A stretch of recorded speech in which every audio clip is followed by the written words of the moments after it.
তোকে বিয়ে দিব, বউ আসবে, বউ তুই আমার সেবা করবি।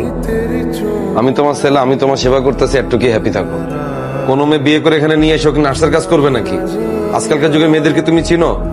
অসুস্থ শাশুড়ি বাথরুম পরিষ্কার করবে, জামা কাপড় ধুবে, এত ভালো মেয়ে আছে এখন আর?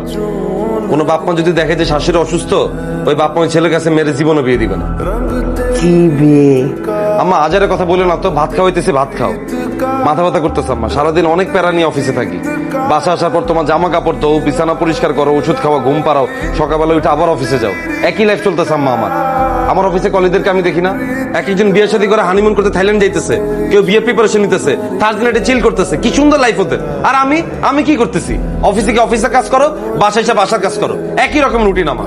ছেলে হিসেবে যদি ন্যূনতম আমার ভালোবাসতা, তাহলে তাড়াতাড়ি সুস্থ হয়ে যেতা, এরকম দিনের পর দিন করে থাকতা না। এসব আজারে চিন্তা করে করেন যে শরীরটা আরো খারাপ করতেছো। ধরো খাবো না। আম্মা, ভাতটা খাও, খায়া ওষুধ খায়া ঘুমাও। ছেলে হিসেবে যদি ন্যূনতম আমার প্রতি দরদ থাকে, তাড়াতাড়ি সুস্থ হও। নাও। খাবো না। দূর আম্মা, ভালোই লাগে না আমার নাটকগুলা দেখে। সারাদিন অফিস করে আইসা আমার বিরক্ত লাগে আম্মা, মন তো সবকিছু থেকে পালায় যেতে।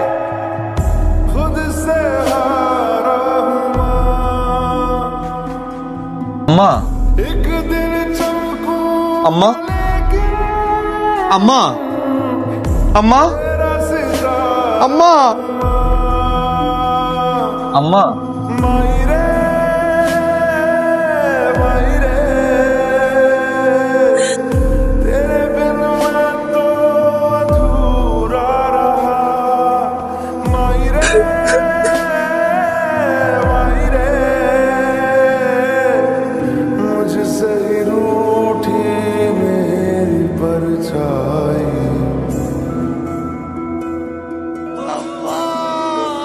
Oh